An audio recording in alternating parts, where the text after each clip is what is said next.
Assalamualaikum warahmatullahi wabarakatuh. Yang terhormat kepada Ibu dosen Lia Amalia SHMA selaku dosen pengampu mata kuliah hukum perdata, dan kepada teman-teman semua yang saya banggakan. Puji syukur kepada Allah Subhanahu wa taala atas berkat dan rahmat hidayahnya, kelompok kami dapat melakukan presentasi mata kuliah hukum perdata. Kesempatan kali ini kami dari kelompok 7 ingin mempresentasikan tentang hukum perikatan. Izin memperkenalkan diri, nama saya Muhammad Iqbal Fajar Prasetya sebagai moderator. Adapun anggota kelompok kami yang bernama Aldi Ardiansyah, Fakar Hadian Fatarani, Pradita Amalia Putri, Kholik Abdullah, Revita Putri Maulana, dan Silvan Daniel Sitorus. Mempersingkat waktu, materi pertama silakan dibacakan. Pengertian hukum perikatan. Perikatan atau verbum tennis adalah hubungan hukum antara dua pihak di dalam lapangan harta kekayaan di mana pihak yang satu atau kreditur berhak atas satu prestasi dan pihak yang lain atau debitur berkewajiban memenuhi prestasi itu. Oleh karena itu, dalam setiap perikatan terdapat hak di satu pihak dan kewajiban di pihak yang lain. Perikatan dikatakan sebagai hubungan hukum antara dua orang atau dua pihak berdasarkan mana pihak yang satu berhak menuntut suatu hal dari pihak yang lain dan pihak lain berkewajiban untuk memenuhi tuntutan itu.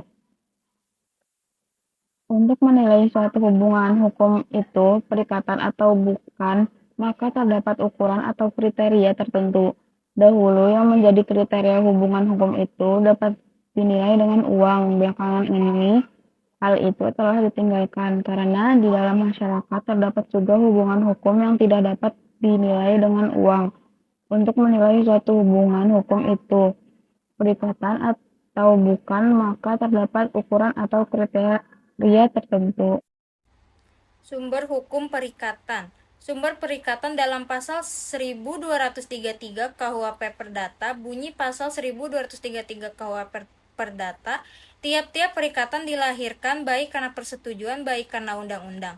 Berdasarkan ketentuan ini ada dua sumber perikatan, yaitu pertama, perikatan yang lahir dari persetujuan atau perjanjian. Kedua, perikatan yang lahir dari undang-undang. Perikatan yang lahir karena semata-mata undang-undang atau undang-undang saja, misalnya undang-undang meletakkan kewajiban kepada orang tua dan anak saling memberi nafkah. Begitu juga antara pemilik perkarangan yang bertetangga, berlaku beberapa hak dan kewajiban berdasarkan atas ketentuan undang-undang pasal 625 JO, pasal 226 KUHP Perdata. Hak yang diperoleh dari undang-undang itu disebut hak alimentasi.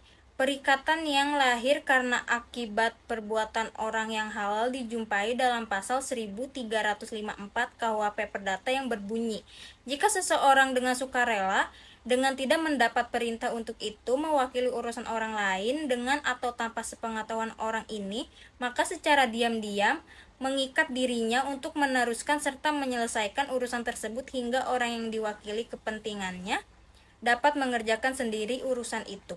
Perikatan yang disebutkan dalam pasal itu disebut jakwarneming. Perikatan yang lahir karena akibat perbuatan melawan hukum dikenal dengan sebutan neming. Perikatan yang lahir karena akibat perbuatan melawan hukum dikenal dengan sebutan onrechtmatig det. Contohnya diatur dalam pasal 1365 KUHP Perdata yang menyatakan bahwa tiap perbuatan melanggar hukum yang membawa kerugian kepada seorang lain mewajibkan orang yang karena salahnya menerbitkan kerugian itu mengganti kerugian tersebut. Unsur-unsur perikatan. Suatu perikatan harus memenuhi unsur-unsur atau elemen-elemen sebagai berikut. Yang pertama ada hubungan hukum, artinya hubungan yang diberi akibat oleh undang-undang. Yang kedua, di dalam bidang hukum harta kekayaan, yaitu peraturan-peraturan hukum yang mengatur hak dan kewajiban manusia yang bernilai uang. Yang ketiga, antara dua pihak, yaitu antara kreditur yang berhak atas suatu prestasi dan debitur yang berkewajiban menunaikan prestasi. Yang terakhir, isi dan tujuan, yaitu prestasi. Perikatan yang lahir dari sebuah perjanjian. Perikatan dan perjanjian suatu hal yang dapat berbeda. Secara umum, perbedaan dimaksud dapat dilihat dari sumber lahirnya suatu perikatan. Perikatan dapat lahir dari suatu perjanjian dan undang-undang. Perikatan-perikatan yang lahir karena perjanjian adalah pihak-pihak yang dalam suatu perjanjian harus mempunyai kemauan bebas untuk mengikat diri dalam menyatakan kemauan yang konkret. Pengertian perjanjian adalah suatu peristiwa di mana seseorang kepada seseorang yang lain atau di mana dua orang saling berjanji untuk melaksanakan sesuatu hal. Dari peristiwa ini ditimbulkan suatu perhubungan antara dua orang, itu yang dinamakan perikatan.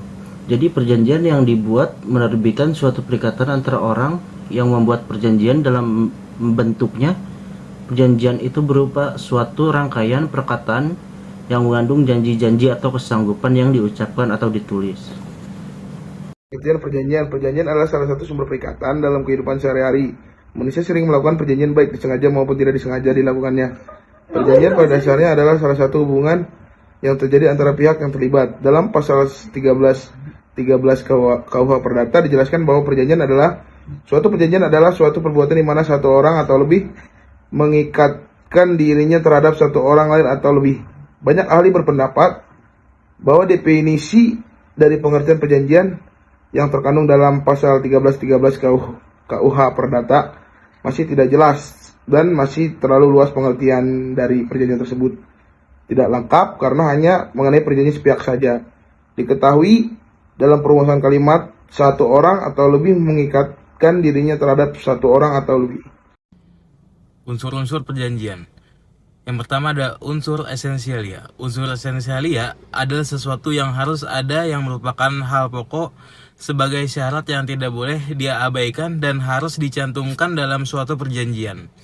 Bahwa dalam suatu perjanjian haruslah mengandung suatu ketentuan tentang prestasi-prestasi. Hal ini adalah penting disebabkan dan hal inilah yang membedakan antara suatu perjanjian dengan perjanjian lainnya. Yang kedua ada unsur naturalia. Unsur naturalia adalah ketentuan hukum umum atau suatu syarat yang biasanya dicantumkan dalam perjanjian. Unsur-unsur atau hal ini biasanya dijumpai dalam perjanjian tertentu dan dianggap ada kecuali dinyatakan sebaliknya. Lalu ada unsur aksidentalia. Unsur aksidentalia yaitu berbagai hal khusus atau partikular yang dinyatakan dalam perjanjian yang disetujui oleh para pihak. Aksidentalia artinya bisa ada atau diatur, bisa juga tidak ada, bergantung pada keinginan para pihak merasa perlu untuk memuat ataukah tidak.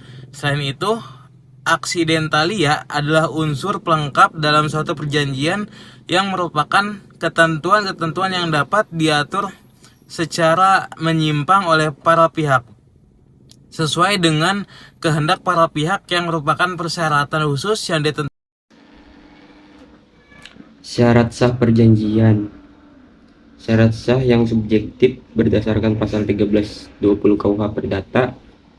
Yang kedua, adanya kesepakatan kehendak atau dalam kurung konsensus atau agreement. Yang ketiga, wenang atau kecakapan berbuat menurut hukum dalam kurung capacity. Yang keempat, syarat sah yang objektif berdasarkan pasal 1320 KUH Perdata. Yang kelima, objek atau perihal tertentu. Yang keenam, kuasa yang diperbolehkan atau halal atau legal. Selanjutnya, asas-asas perjanjian. Di dalam hukum perjanjian dikenal 5 asas penting. Yang pertama, asas kebebasan berkontrak. Yang kedua, asas konsensualisme. Yang ketiga, asas paktasan serpanda. Yang keempat, asas etikat baik. Yang kelima, asas kepribadian.